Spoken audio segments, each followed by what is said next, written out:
Hello again, and welcome back to Illegally Cited. This is BGFH, and I am back for the inevitable video. Yes, I alluded to this during my iOS 11 video. I do now have an Apple Watch version 3, the actual cellular version as well. So I have had it now for officially just over a week. I have been using it a lot. I have been doing a lot of different things with it, or trying to do different things with it. There are things I really like. There are a few things I would love to see added or improved. And we're going to talk about them here because we are going to do kind of a hardware review, first impressions-esque thing of the Apple Watch. So I have not had an Apple Watch prior to the version 3, so this isn't an upgrade. This is a whole new thing. I have very, very briefly played with my coworkers. He's got a version, he's got the like old school, original Apple Watch.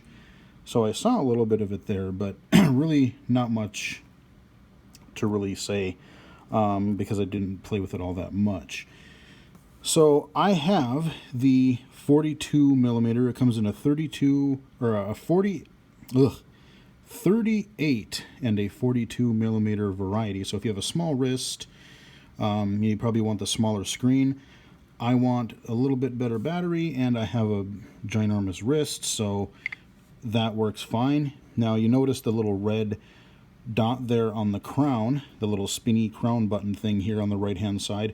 That is for the red is to indicate that it is a cellular model. The other versions do not have that coloring. So, it's kind of one of those things that if you're able to see, it's like, hey, look at me, I have a cellular model, which, some people like, some people don't. It doesn't really bother me either way. But yeah, as you see here, as it woke up, I have this clock face that is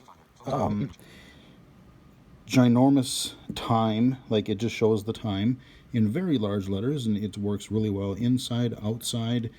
And you can do what they call these complications, is what they're called, which is kind of a dingy name in my opinion. You could just say like feature or like clock faces or whatever, but complication, that actually sounds like a bad thing, like a medical, like, oh, there was a complication with the surgery and blah blah blah. But on the Apple, they're like, complication, yeah, that's just another like feature thing or whatever.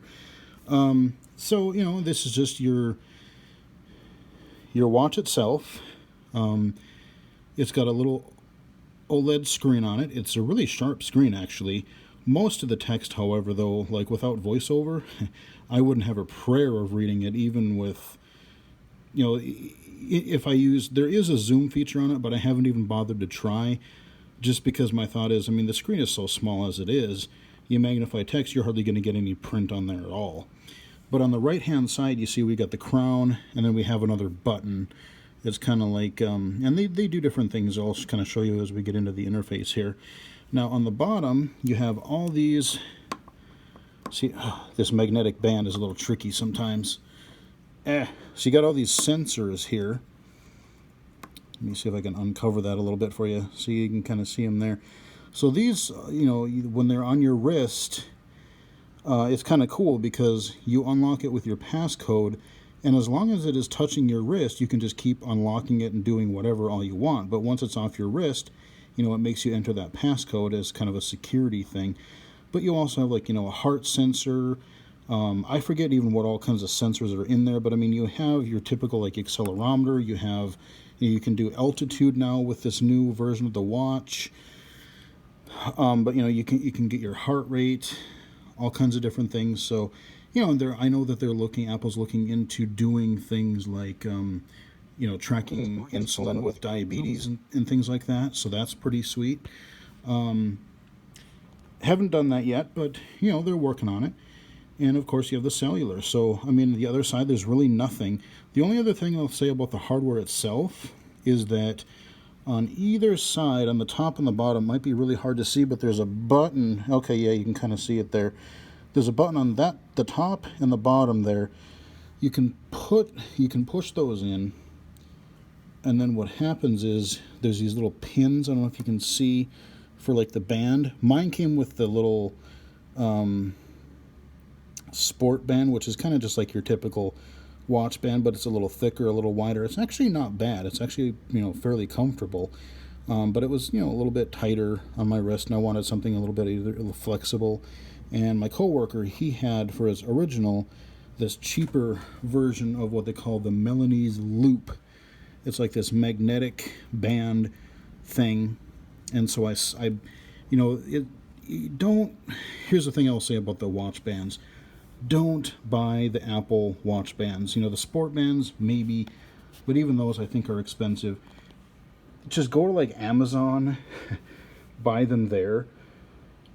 For example, the Milanese Loop band. The band itself, $150 on Amazon or on Apple. You go get any number of kind of knockoffs that seem just as good.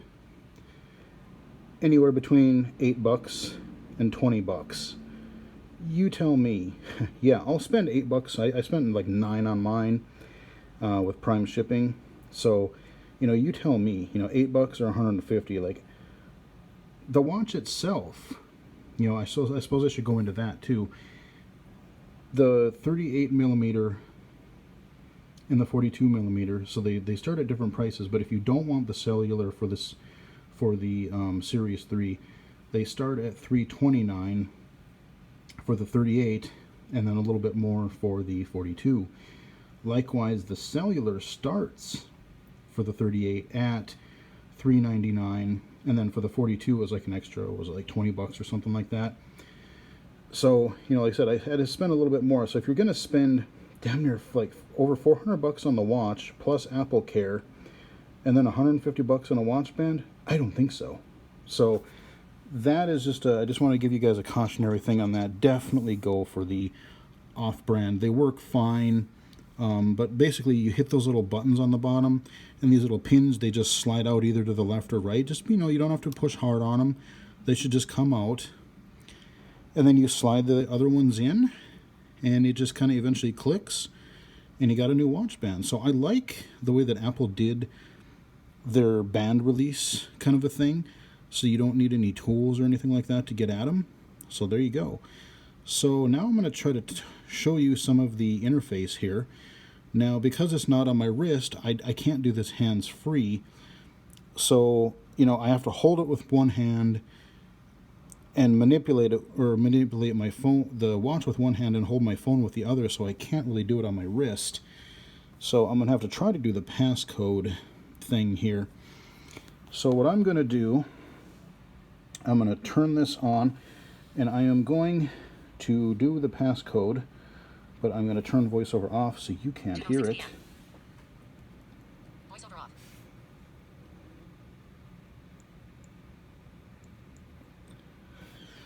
Okay, so now we are on, and we have voiceover on. So here's our clock face. I can touch just like the iPhone, and this is about as loud as we're going to get. So 2:07 p.m. It uses the Siri voice, like the old Samantha voice. I can touch. 2:07 p.m. And if I swipe down with two fingers, no notifications. I have no notifications, but that's where they would go. So that's your kind of notification system. I hit the crown always to go back to home. So your crown is this little round. Oh crap! And then it goes to sleep. Now I'm gonna have to do my passcode again. But triple clicking the crown right out of the box will turn voiceover on, so you can do the initial setup process independently if you are totally blind or low vision. But home is always your crown, clicking into it, and I can scroll with either the gestures on the screen or by spinning the wheel or the crown. And then your other button here we'll get into shortly. So I'm going to turn voiceover. This is going to be a little clunkier than it needs to be. 2:08 p.m. Voiceover off. Let me do my thing again here.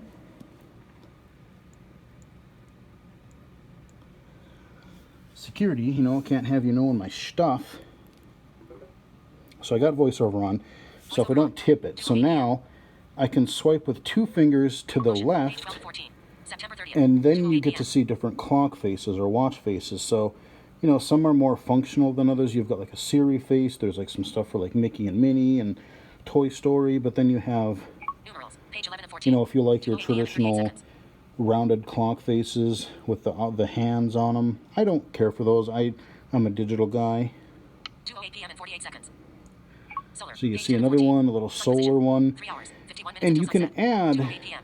what they call complications. So by default, you kind of just have your basic time, but some of these watch faces, you can also pin certain things. So like if maybe you want to know that, oh my God, that turns off so fast. I'm going to have to keep unlocking this stupid thing.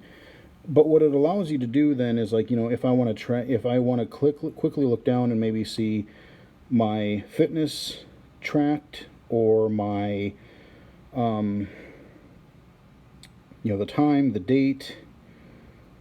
There's, you know, all kinds of little different widgets, the weather, whatever, all kinds of different things. And some of these watch faces, when we get into the phone, the watch app for the phone, which I'll do in another video here, I'll kind of talk a little bit more about that to show you what you can do. You know, but there's only so much space you have on your tiny watch screen, even with the 42 millimeter. So there's only so much you can do. But those are your watch faces. I'm gonna unlock it again. 2:10 p.m. Voiceover off.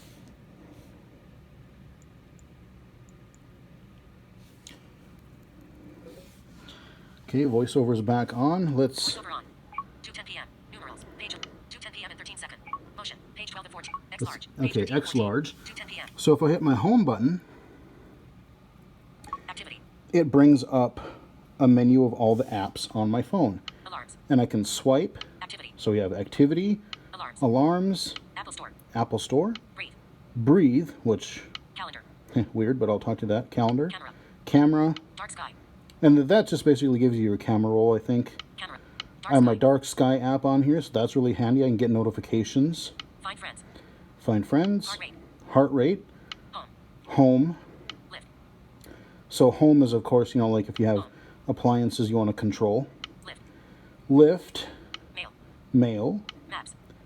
Messages. maps, messages, music, News. news, Pandora. Pandora, Pedometer plus plus. and pedometer I have on there. Pedometer plus. Phone. That's a third-party thing. Phone, that's pretty cool. Photos. Pokemon Go. Pokemon Go, I haven't played with that yet, but I saw it was on there, so I decided to try it, put it on there. Pokemon. Reminders. Reminders, Remote. remote, Settings. so I can use it as an Apple TV remote, which is nice. Remote. Settings. Set, because I don't like the Siri remote. Remote. Settings. Settings, Stopwatch. stopwatch, Timer. timer, Transit. transit, I love that app, Uber. and Uber, Wattmeter. walk meter, Wallet. Weather. wallet, weather, Workout. World clock. workout, and world World clock. clock. So those are all the apps that are on here. Most of them came on here, but there's a few, probably, you know, between a half a dozen and a dozen phone apps that, you know, had watch components that I've already put on there, and there's a few more. I'm going to look for other apps that support the watch. Timer. I'm going to go into settings here just so you can see Settings. while my app is, or my phone is still, or my watch is still awake. Time. So I have, Settings. under settings, I have Time. time. I can change stuff in there. Airplane mode. Airplane mode, of course. Bluetooth, I can pair this to a Bluetooth headset, which is pretty sweet. Cellular. Especially once Bluetooth. Apple Music and hopefully other music apps start supporting the music stuff. And I can go out without my phone. That'd be cool. Go out for a walk and just have my Bluetooth headphones on. Bluetooth. Cellular. Cellular options. Do not disturb. Do not disturb. General. General, and of course you're going to have accessibility, so we'll pop in there in a moment. Brightness and text size. Brightness and text size, we can change that Sounds and stuff. haptics. Sounds and haptics. Passcode. Passcode. Passcode. Okay, let's go back and Brightness and do text. General. general. General. So again, just like iOS, I'm just double tapping with voiceover. I'm flicking left and right to go sequential. Orientation. About. Orientation. About orientation. So that's like choosing like what Orientation. wrist you're going to wear it on and things like that. Wake screen. Wake screen. This is a useful thing I'll talk about in a second. Nightstand mode. Nightstand mode. I'll talk about that as well. Uh-oh. Hey. Hey. Voiceover. What'd you do?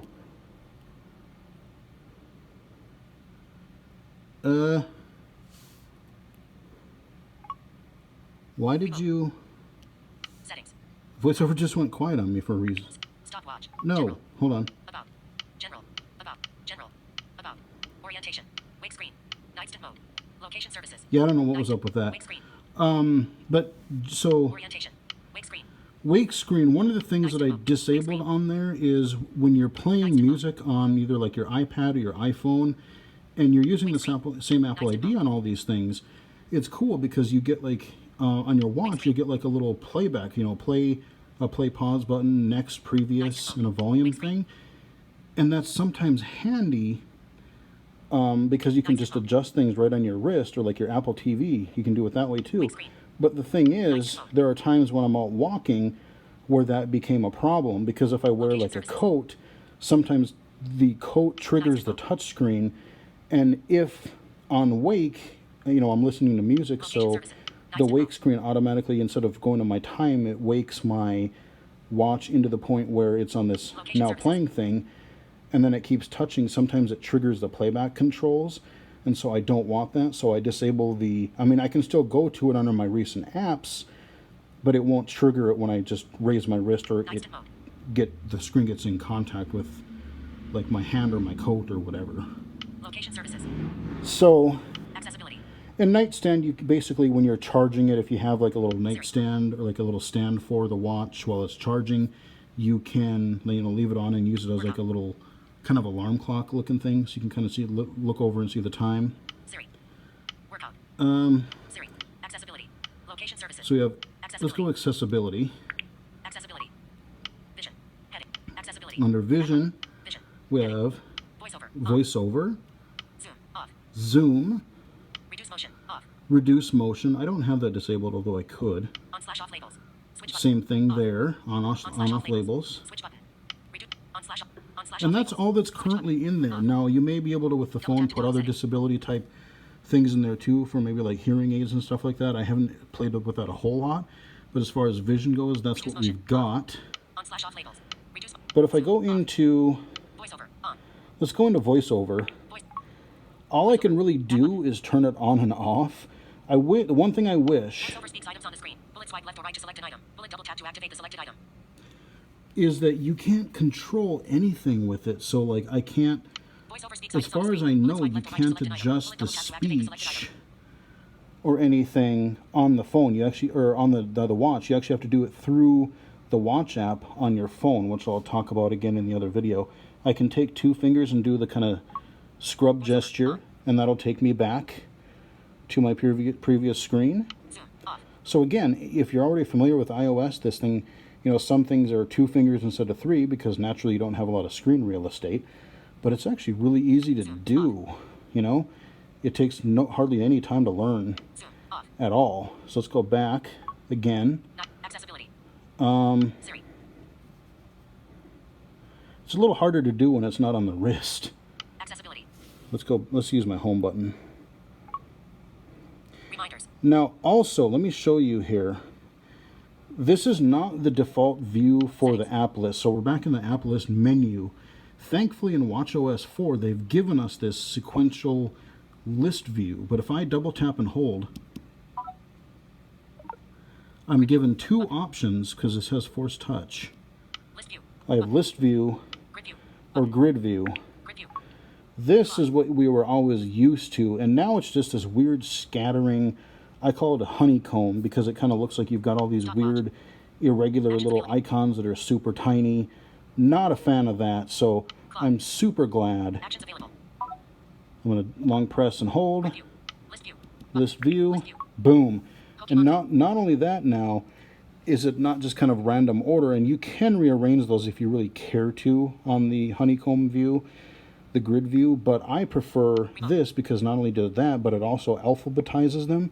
So you know, like if I know that I'm looking for Uber, I know it's toward the end or whatever. So what I can also do, you have Siri. You can hold the home button. Oops, hold on. That was stupid. Photos. Okay, I can hold the home button down. What's the weather like today? Okay, here's the weather for today. And then I can touch, and St. Siri Paul, hourly talks. conditions. Current temperature, 66 degrees.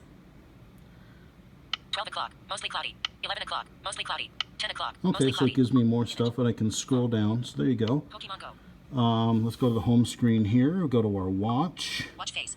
2:18 p.m. So I can do that. I can go right back into my app list, and I can send text messages here. I can, it works really well for that actually. I've sent several text messages for work because I've been doing a lot of traveling this week. So it's actually been a really nice reason to have the watch. Like, I haven't done anything with like maps or directions, but I want to play with that as well. But even just having it around, I can check the time, I can check a bus schedule. With the transportation thing, I can get the weather alerts with either weather or dark sky. I've done a lot of text messaging. I can do calls with it, and it generally works pretty well. Now the other button, if I go to the home, Watch face. and I don't hit the crown, but I hit the other side button, this goes to your dock, and this is basically your recent applications. You can also have favorites or recents here, so Activity. I can flick Settings. that's of course the last thing we were just in, so I can double tap to activate or whatever. Activity, this is what I was really interested in as well. So like using it as an activity tracker, I'll talk about more about that in a minute. Now playing. There's your now playing thing that I was talking about. See, this is what it looks like, your little play pause thingy, if I could went in there. And it works pretty well, especially with the aftershocks. I'm using those on my phone. They don't necessarily have a fast forward or a next track, previous track, so I can just go to my wrist now and easily go previous or next track in any app that I'm doing on my phone. So I still like having this in my recent thing so I can call it up, but I just don't want it to start when I wake and when I raise my wrist. And messages, so as you can see, I can go in here. Now playing. Messages. Harry Vapor. 10:22 a.m. And if we buy multiple systems, we can Okay, so I got a conversation with my friend Harry. 9008. Greg Hunter. Thursday. Will do. All right, so Greg, Greg, that's just one of my co-workers here, and we were texting like we were out doing work, so I had to let him know when we were ready or whatever. We were doing a whole big road trip this week, so we got our messages. Let's go into my activity real quick. Messages. Settings. Activity. Here's my activity app. This is kind of neat. So you have these three circles. 37%. Standing. 58%. It says moving 65%. moving 65%. Moving 65%. Exercising 37%. Exercise is at 37, which is the middle rainbow thing. Moving, And standing is the inner one. 37%. Standing 58%. 58%. Now, I don't know. Some of this may not be as accurate because I did actually go to the grocery store today. I walked to the grocery store and I, walked there and walked back, of course. But when I was walking back and in the store, I wasn't moving my arm like I was walking because I was pushing a cart. So I don't know if that actually tracked. I don't know how accurately that tracks, like if I'm moving while I'm moving the cart. That's one thing I'm not totally certain on. But, okay, VoiceOver is freaking out on my phone here. But I really like this because, I had the Fitbit. I did the review of that. But, it's just I didn't have enough. The band kind of went on it, and I just never replaced it. And I kind of was curious about, all the smart app features of, smart watch features for the Apple Watch. And, again, I've been tracking pedometer steps with my phone and an app or two. But the problem is I don't have my phone. Yes, I have my phone on me almost all the time.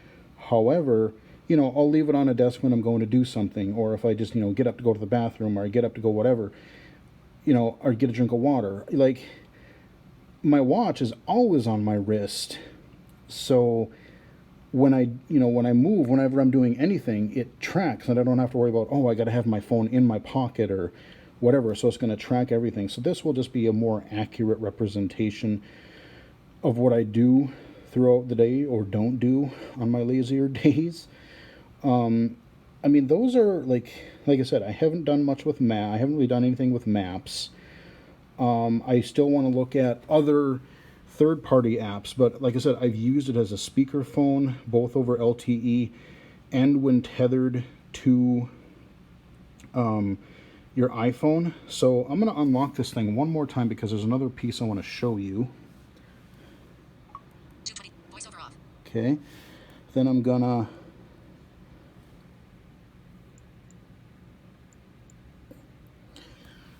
I'll turn voiceover back on. Now if I'm on the main screen, if I swipe up with two fingers, here are my, it's kind of like my control center. So I have Airplane mode. Cellular data. Location tracking on. Connected over iPhone. connected over iPhone, and I'll explain that in a minute. Region tracking on. Region tracking. Cellular data. Switch Cellular data is on. Airplane mode. Switch button. Airplane mode. 48% battery power. 48%, and that's not bad considering it's been a day and a half. Ping iPhone. I'll explain that in a minute. I can ping my phone if I lose it. Flashlight. Switch button. Flashlight. Do not disturb. Switch button. Do not disturb. I want that on right now. Switch button. Do not disturb. Mute. Switch button. I can mute. Theater mode. Switch button. Theater mode, I think it's not. I was confused at first. That's like if you're in a theater and you don't want stuff like glowing when you're in a dark area like that and disrupting people. Theater mode. I think is what that's for. Waterlock. Switch button. Waterlock, that's if you're swimming or doing something.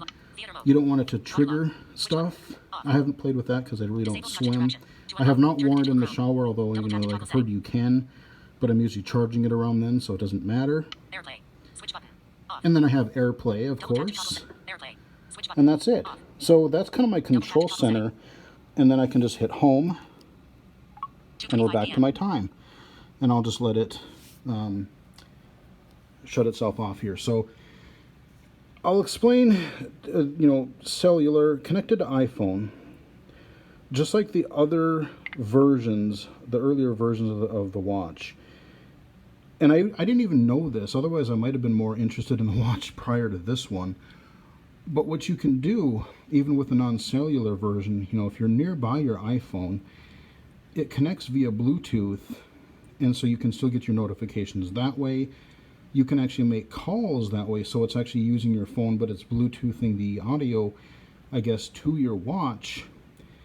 And, they say that talk time, I haven't talked for an hour over LTE, but they say that it's like an hour or so talk time if you're making a phone call just over LTE, which is not great. But it's, it's a small device. But now if you do that over Bluetooth with your phone, I've had a few conversations. Like there was one day where, just calling different people and trying different things. I probably talked on the phone for between 45 minutes and a little over an hour, hour and a half. And I still had a significant amount of battery. And the speaker, it could, in some cases it can be a little bit quiet, but it's not actually that bad. I mean, I kind of liked it because if I was doing something, I could walk around and I didn't have to hold my phone. I could still, be doing something as long as I don't make too much racket. I could still kind of do things hands-free and still talk to somebody. Boom, just speakerphone. So it works actually very well for that. The microphone is good. It works very well for text messaging, as I've said. I've done that many times this week. And so, your battery power. So the first night I got it, last Friday, I charged it that night because I did the initial setup and everything. And then I charged it. And the rest of the weekend, I didn't charge it until Sunday night before I went to work. And I probably wouldn't have had to, but because I was going to, for the first time, talk to my coworker, and we were going to kind of share war stories and figure out a few things, I wanted to have a full battery. But if you, don't do, if you do workouts and if you do some of the other cellular stuff or LTE stuff, yeah, the battery is going to go a lot further. But how I largely envision myself using this thing, I've kind of been able to, unless I'm really want to make sure I don't run out, I could theoretically, on average, so far, get between a day and a half to 2 days of use out of this thing without charging it, which is honestly more than I expected. I expected really fully to have to charge it every single night.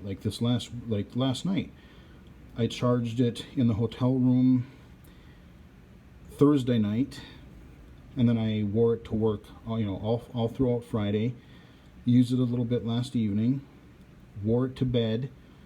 It's now, well, what time did it say? It was 2:28 p.m. 2:28. So, halfway into the day, and like I said, I went out to the store.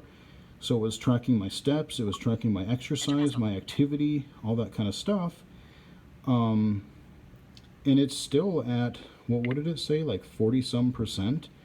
So I'll be able to get through the rest of this day, no problem. I'm sure I'll probably put it on the charger tonight.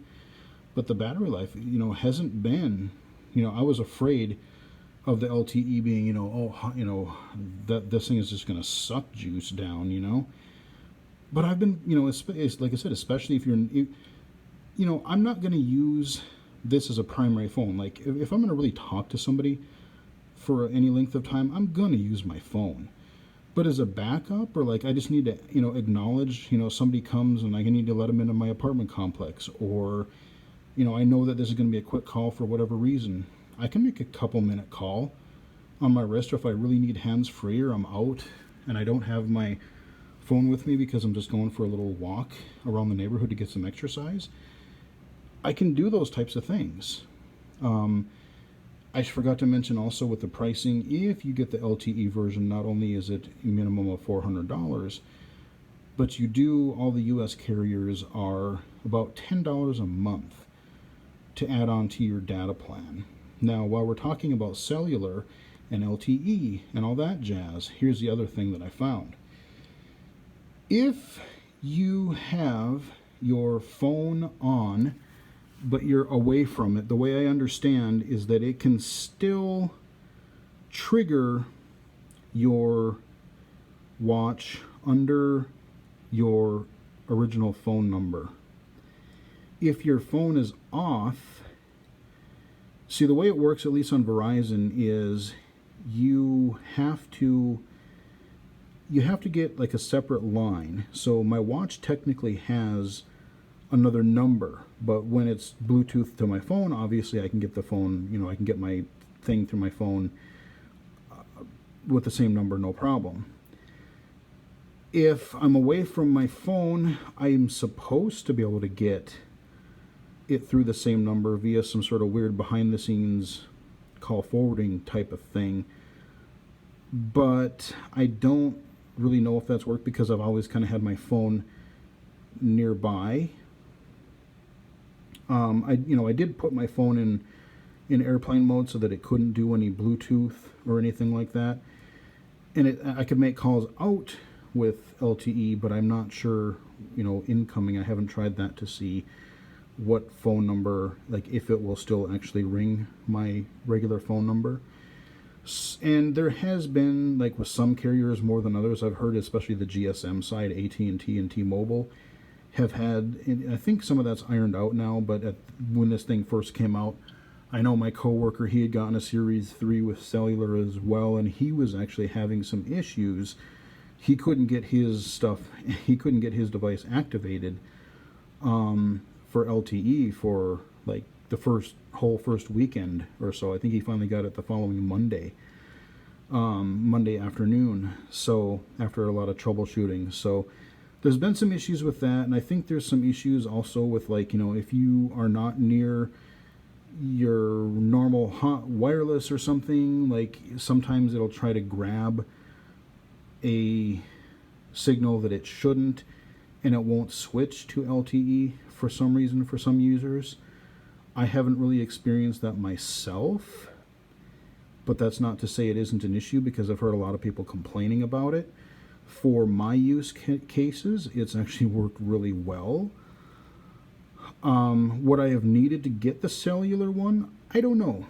Maybe not. But again, I'm kind of banking on the fact that not only can I make calls, but if I'm under LTE, maybe, as more apps, now that the device supports being away from your phone, now, maybe more apps, and I hope like Google Play Music or Amazon Music or other streaming things in addition to Apple Music, I hope that I'm able to put a component onto the watch. And like I said, maybe I just want to stream over LTE a playlist or some music, my library that I purchased through Amazon, on my watch when I go for a walk, because if I'm outside wearing shorts and stuff, I don't have big pockets or whatever, and I don't want to wear my little neck pouch for my phone. I could just do that. Or I could just run out and not have to care. And just having a cellular as a backup if you're out somewhere and you need communication and your phone is either being dumb or your battery is dead or whatever reason, I think $10 might be a little much. Data's data, like 5 tops. Just for the sake of having like an extra number in the background, I get that, but I don't know. I thought I even heard that Sprint might be 15, so I'm not sure. But like I said, I've used it for just over a week, and I've had a really positive experience with it so far.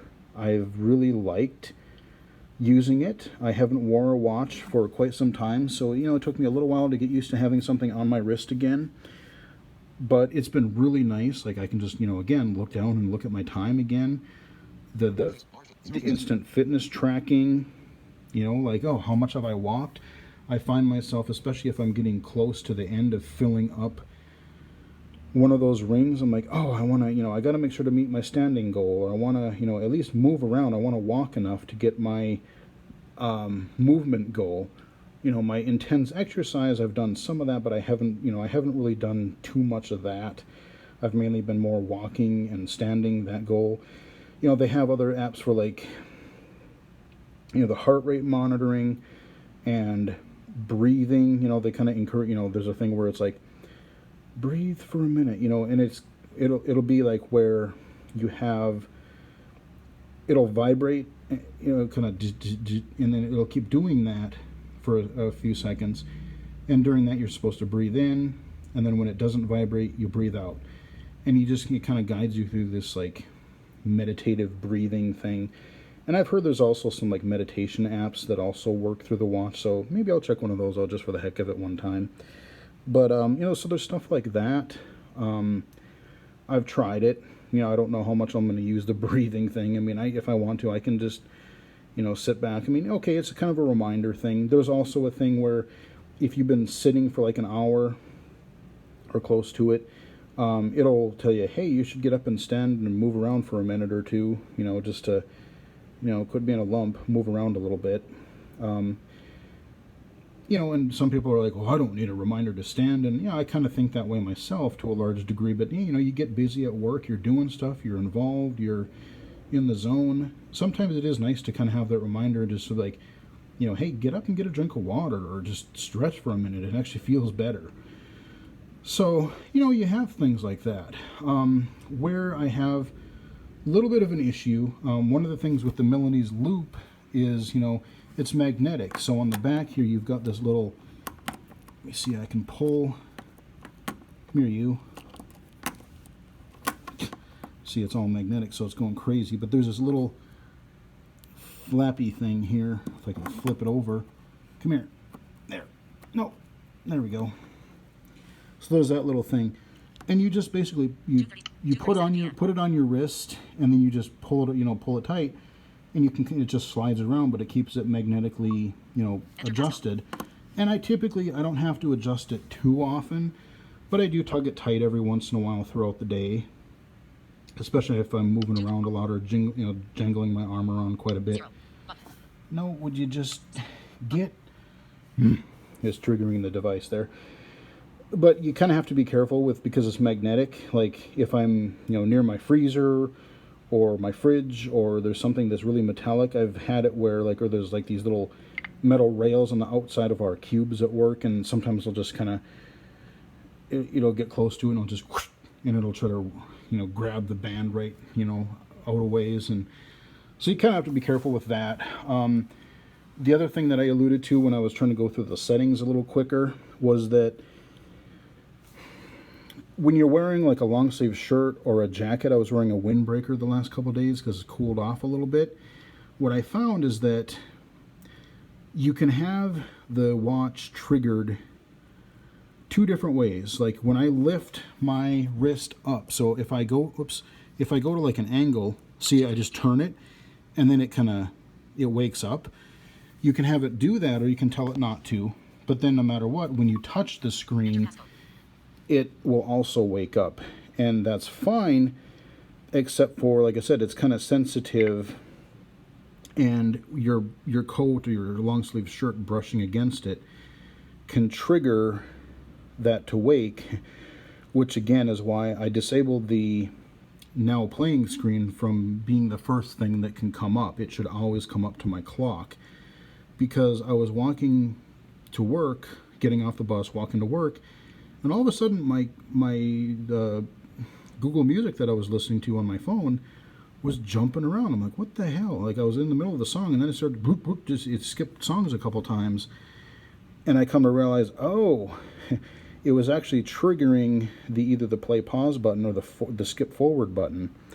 So now when I walk around, even if it turns it on, it's just going to turn the time screen on, so it shouldn't really affect anything, and it's not going to affect the now playing from my phone or my tablet or whatever I'm doing if I have a shirt or a jacket on. So that's just a little tip that you might want to consider. And again, I can still get at it when it's on my wrist. I can go to my dock with that bottom button on the right hand side, and within a couple apps, boom, I can get to that. So if I do want that functionality, again, if I'm using my AfterShokz, they don't have a track forward or backward button, and I have used that yesterday. Worked beautifully, actually. So there's still a purpose for it, and it's still easy to get access to it, but it's just, you can kind of customize that a little bit. So there are things that you can't do directly on the phone. Like, there's a number of things you can do untethered, but there are some things like being able to, like, you can't adjust the voice in VoiceOver, the speech, without the phone app, which is kind of screwy in my opinion. There are the configuring the watch faces. You do that through the app. You can't really do that through the phone. Adding the complications and things like that, which is sort of understandable. But like when you go into VoiceOver, when I showed you that, it gives the description, but I know you don't want to have a lot of configuration, a lot of junk to go through because it's such a small screen, but at the very least, I think under VoiceOver they should have, they have a volume slider when you're on a call. You could just scroll down a little bit on the bottom there, and below that little intro text, there should at least be a rate slider, because I guess most of the time, like, once you get the watch set the way you can understand it, you're probably not going to adjust it all that much, but I still think that it couldn't hurt to have that there. So yeah, there's a few things that it doesn't do maybe that you'd want it to untethered from the phone, but largely once I figured out where things were, how I wanted things set up, I've actually had really good luck with it. So when I bought this, I thought, I just wasn't sold on the watch. When the first gen came out, I'm like, who would spend $300 on a watch? I'm the person who spends, if I bother to get a watch, I buy the $10, $20, Casio or whatever that you get at Walmart or Amazon. But now that the tech is advanced enough, it's faster, the processors. This thing actually, what I will say, even what other people have said compared to the old ones, like, the first time you load an app, it might take like 5 seconds for it to load, but once it does once, this thing is fast. When I go into mail, boom, it's open. When I go into texting, it's open. When I go into whatever, it's almost instant. So this thing is actually really fast. You're able to do stuff with it, and it's not like, well, I would do it, but it takes longer to wait for it to load, than it does for me to just get out my phone. That's the way it kind of used to be, I guess. But on this, it's been really zippy. So, and now you got the LTE thing, and me being a little bit more interested in trying to get more exercise and track that to be like, hey, get off your butt and move, lose some weight, and just kind of track that a little bit more.